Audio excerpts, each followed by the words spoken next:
Terima kasih karena telah mengklik video ini.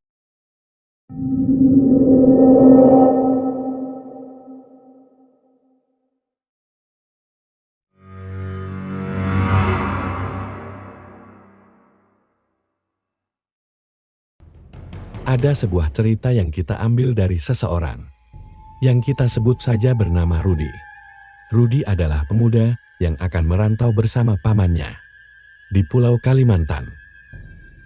Mereka tiba di salah satu kota kecil di Kalimantan dan bermalam di salah satu rumah kerabatnya. Keesokan harinya Rudy dan pamannya melanjutkan perjalanan lagi menggunakan kapal kayu melalui sungai besar. Karena takut ketinggalan kapal kayu, Rudy buru-buru sampai tak menyentuh buras yang dihidangkan kerabatnya. Salah satu kerabatnya nyeletuk, "Makanlah sikit nanti kapuhunan. Apalagi kamu mau melakukan perjalanan jauh." Rudy yang tak mengerti perihal adat setempat, kurang mengindahkan dan beralasan jika ia tidak lapar dan tidak biasa makan pagi. Akhirnya kerabatnya hanya membungkuskan buras tersebut untuk bekal mereka. Mereka menelusuri sungai dan sampai ke dermaga tujuan. Sayangnya perjalanan mereka belum berakhir. Mereka harus menaiki mobil lagi menuju perkebunan kelapa sawit. Singkatnya Rudy dan pamannya telah sampai di area perkebunan kelapa sawit milik majikan mereka. Mereka disediakan rumah kecil di sekitar perkebunan tersebut. Tidak banyak yang mereka lakukan hari itu, hanya memperbaiki kecil-kecilan dinding dan lantai rumah tersebut, dan menyiapkan makan malam. Rudy yang ingin bersiap mandi mengambil handuk dari tas ranselnya yang penuh. Sepintas dia melihat buras yang diberikan tadi pagi. Dia membuang buras tersebut karena berpikir buras itu pasti sudah basi. Ada sebuah sumur kecil di dekat rumah yang diberi sekat terpal di sekeliling area untuk mandi. Sumur itu juga tak jauh dari jalan tanah yang di seberangnya adalah hutan. Hutan itu rencananya juga akan disulap jadi area perkebunan kelapa sawit. Namun kepemilikannya berbeda dengan tempatnya kerja sekarang.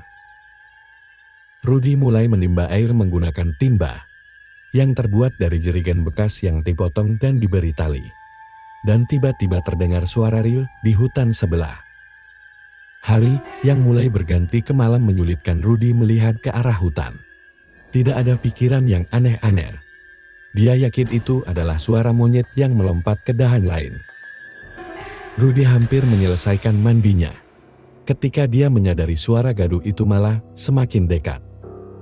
Dia masih tak peduli, dia naik ke atas rumah dan menjemur celana dalamnya di jemuran balkon di depan rumah yang berhadapan dengan hutan tersebut.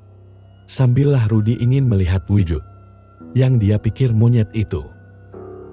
Tapi yang dilihatnya cukup mengagetkan. Dia malah melihat beberapa anak kecil yang bergelantungan dan melompat ke dahan lain. Di antara dari mereka malah menatap Rudy. Rudy berpikir dia pasti mabuk karena perjalanan panjang tadi. Dia ingin memberitahu pamannya tapi entar bagaimana ngomongnya. Apalagi Rudy bukan orang yang suka membuka percakapan. Seusai makan malam pamannya duduk di balkon depan untuk merokok dan menyeruput kopinya. Sedangkan Rudy hanya berbaring dan merenung. Tidak banyak yang dia bisa lakukan. Tempat mereka tidak ada internet, bahkan untuk menelpon saja susah. Pamannya harus naik ke bukit untuk menelpon, memberikan kabar saat setelah mereka sampai. Suka tak suka Rudy harus melalui ini, tuntutan ekonomi yang sulit. Ditambah lagi dia adalah penerus tulang punggung setelah ayahnya meninggal. Ada dua adiknya yang harus dia pertahankan hidup dan pendidikan mereka. Larut dalam lamunan hingga Rudy jatuh terlelap.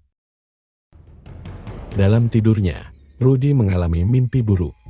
Ada seorang nenek yang mengintip di balik pohon besar, meraung-raung sambil mencakar-cakar pohon.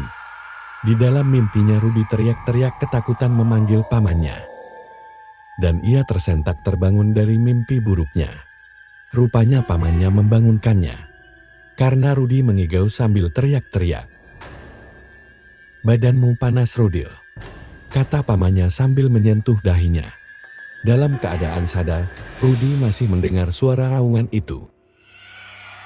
Suara apa itu, Paman? Tanya Rudi. Tidak tahu, mungkin suara burung atau suara gajah. Rudi tidak bisa tidur lagi, suara itu terdengar menakutkan. Setelah beberapa menit, dia melihat pamannya sudah kembali tidur.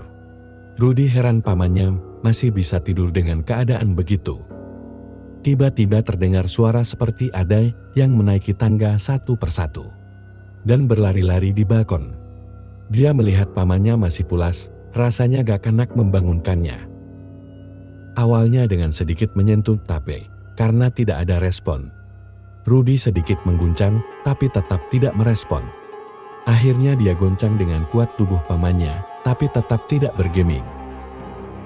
Keadaan itu membuat Rudi makin panik dan mengecek nafas di hidung pamannya. Syukurlah masih bernafas, bahkan Rudi masih bisa melihat perut pamannya bergerak naik dan turun. Tapi mengapa dia tidur seperti orang yang sudah mati? Rudi meringkuk dan menutupi dirinya dengan sarungnya. Dia berjuang melawan demam dan ketakutannya, sambil berharap matahari segera muncul.